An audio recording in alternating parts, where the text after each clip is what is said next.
When things slow down in the economy, what makes you stand out from the competition is having a personal brand. And today we're going to use ChatGPT to redefine, to clarify your brand message in 7 questions. Hey, my name's Chalene Johnson, and today, thank you for joining me here on Build Your Tribe. That's exactly what we're going to do.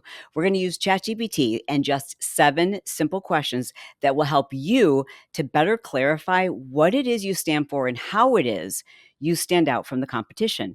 But before we do that, I just want to share with you a couple of really powerful and important statistics that really drive this message home. 77% of consumers say that they are more likely to buy from your company when they know what you, the CEO, stands for. And 49% of people say that the reputation of a company is completely dependent upon the CEO's reputation. The message in marketing is clear.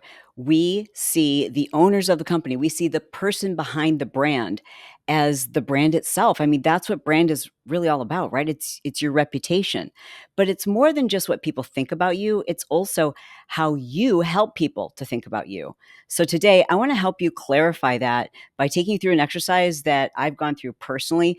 As you know, we've got several different businesses, or maybe you don't know that. If this is the first time you've ever tuned into a Build Your Tribe episode, you might not know that. I've been in business for more than 40 years. I've built and founded and sold countless companies. Currently, we've got like 5 or 6 different businesses that we're always developing and always trying to refine our brand messaging. And it's in the refinement that marketing becomes easier. We don't have to sell as much. Like, our brand speaks for itself. And I'm the CEO of most of these brands, with the exception of one. And so the reputation, or how it is I define my personal brand, has an impact on every single one of those businesses. But today, let's just assume that you're focused on selling one thing or one business, or you yourself are the business, you are the brand. But is it really clear to people what makes you different than the competition? Because let's face it, there are a ton of people out there that are doing exactly what you do. There's a ton of people out there that do exactly what I do. So I have to make it abundantly clear to people what makes me different, so that those who are like looking for something like that which I offer are like, okay, finally, I've been looking for someone just like this. And for those who are like that, yeah, that's not what I want. They don't feel like they've walked into a bait and switch. Like, there's nothing worse than having a customer think that they are going to like your stuff, and then ultimately they figure out like what it is you offer isn't in alignment with their own goals or their own needs. I don't want to waste people's time. And I love working with customers that like get it. You know what I mean? Like, it's so awesome. It's so fulfilling. It's so rewarding when you can totally be yourself. You don't have to put on any special voice or dress a certain way or show up a certain way that feels inauthentic to you because you're trying to appeal to someone who, frankly, you're not going to have fun serving them anyways. They're not your kind of person. You're not their kind of leader. You're not the brand that they're looking for. Okay, I'm going to give you the 7 ChatGPT questions that ChatGPT asked me. And I'm also going to share with you how I responded to them, because I think it will inspire you to find your own verbiage and to understand like how in-depth I was in my responses. And then at the end, I'm going to share with you one additional prompt that's going to like change the game.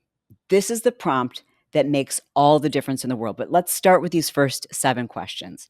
So the first question that ChatGPT asked was, what are the top 3 words that you want people to associate with you when they think of your personal brand? My response was honest, trustworthy, and inspirational. The next question was, what is something unique about your background, your experiences, or the approach that sets you apart from others in your industry? So here's my reply. I spent many years on the other side of health and fitness industry, over exercising, under eating, and teaching women my same age to do the same. And in the process, I damaged my own health to achieve a certain look. Since that time, I've focused on what true health looks like, and especially how women over 40 need to eat, exercise, and supplement with their hormone levels in mind. Today, I'm leaner, stronger, and I exercise less with better results. That was my response.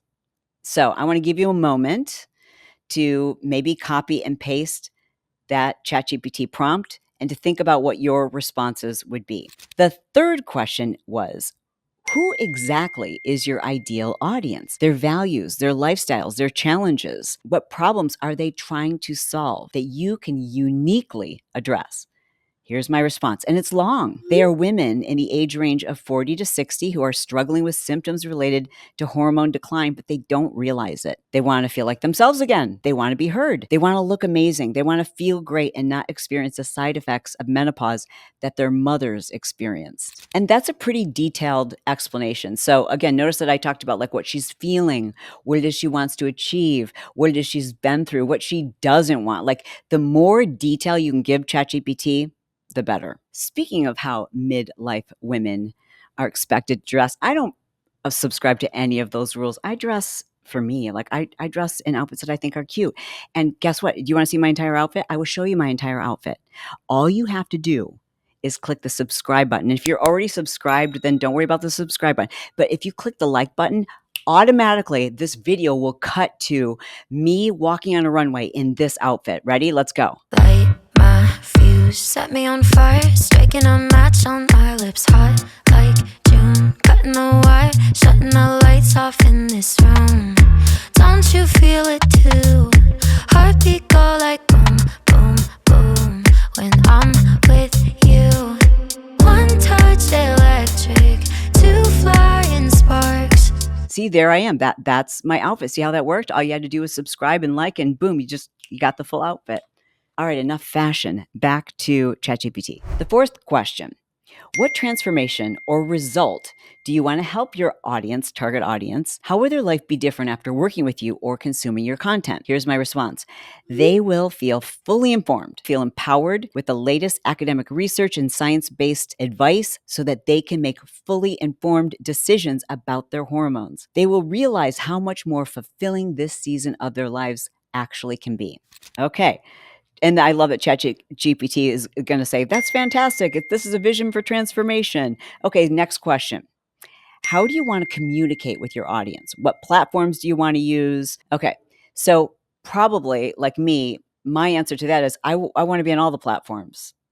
So I answered this one specific to the tone that I use and the tone that I want to hear and the tone that I want my customers to be accustomed to hearing. And I think it does set me apart from others because I do. Well, I'll share with you my answer. So here's my answer. I would communicate using all the platforms, and the communication would be on their level. Real talk. They will get honest answers from me that are not sugar-coated. I'm never black and white because I do not believe that there's a one-size-fits-all answer to these problems. My communication style needs to sound and feel informal, almost like a text message from a friend. Here's the sixth question. What are the core values and principles that guide your work and how you serve your audience? There should be non-negotiable aspects of how you operate. I loved that. Okay, so great. Here's my answer. I cannot be bought. I refuse to lead my girl astray. I will always be willing to update or change our position based on recommendations or new research or credible sourced experts. My number one objective is to help them be the boss of their own lives and to do what is right for them based on research and a collection of vetted and respected experts and not the trends. Okay, seventh question. What is your ultimate mission or purpose? And what impact do you want to have on the world or in your audience's life? And so that was a really good question to think about, like, and I had not thought about that until I went through this exercise. What impact do I want to make on the world? Because I think sometimes we just consider our target audience. But when I think about it, I really would like to make this change in the world. So I loved that I was prompted to answer this. So here's my response. I want to change the way women experience midlife, and therefore I want to impact the world's view of midlife. I want women who are in their 20s and 30s to be so excited to be older the way that we were once excited, like when we were preteens, when we couldn't wait to be older. We couldn't wait to be teenagers. We couldn't wait for those freedoms and the exciting things that came with being older. I want them to feel excited about becoming a queenager. And most importantly, what midlife should look like and feel like. Women who are younger think that when they hit midlife that they're going to be dried up, overweight, invisible, and miserable with symptoms from menopause. I want them to understand it doesn't have to be that way. I want women to be excited about the after party. Answering that question, like really thinking about it, got me so excited. I was just like flying on the keyboard. So those are the 7 questions. Then I asked ChatGPT after all those responses, and this is the prompt that you're going to put in. Here's the prompt. Now, taking everything that I've said, ask me any additional questions to clarify anything you need to create a brand statement or a mission statement for my brand. And so that's where, based on what questions you ask, it's going to be different for each one of us. ChatGPT may ask some follow up questions. Once you get those follow up questions, your final prompt is this: take everything that I've given you and create for me a brand statement. And voila. I mean, this brand statement is almost perfect. I think I could refine it a little bit. And that's the thing with ChatGPT. It's only as good as your follow up questions, it's only as good as your prompts. And in some cases, I'm like, I don't even need to give it more prompts. I just need to like tweak some of this language. And that's exactly what I did once ChatGPT gave me my mission statement. It made me feel more excited about my brand. It gave me language and a very concise way of explaining my mission to others.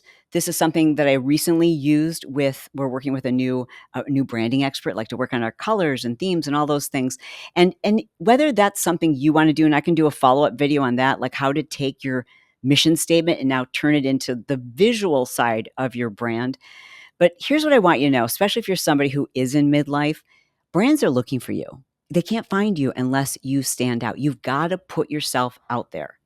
That means you've got to show up online. That means you've got to start making YouTubes and TikToks and whatever social media platform you're most comfortable with. You got to start showing up, but you need to show up in a way that's really clear what your values are, what it is you stand for, who it is you're trying to help, so that you can align with the right brands, the brands that match the message that you represent.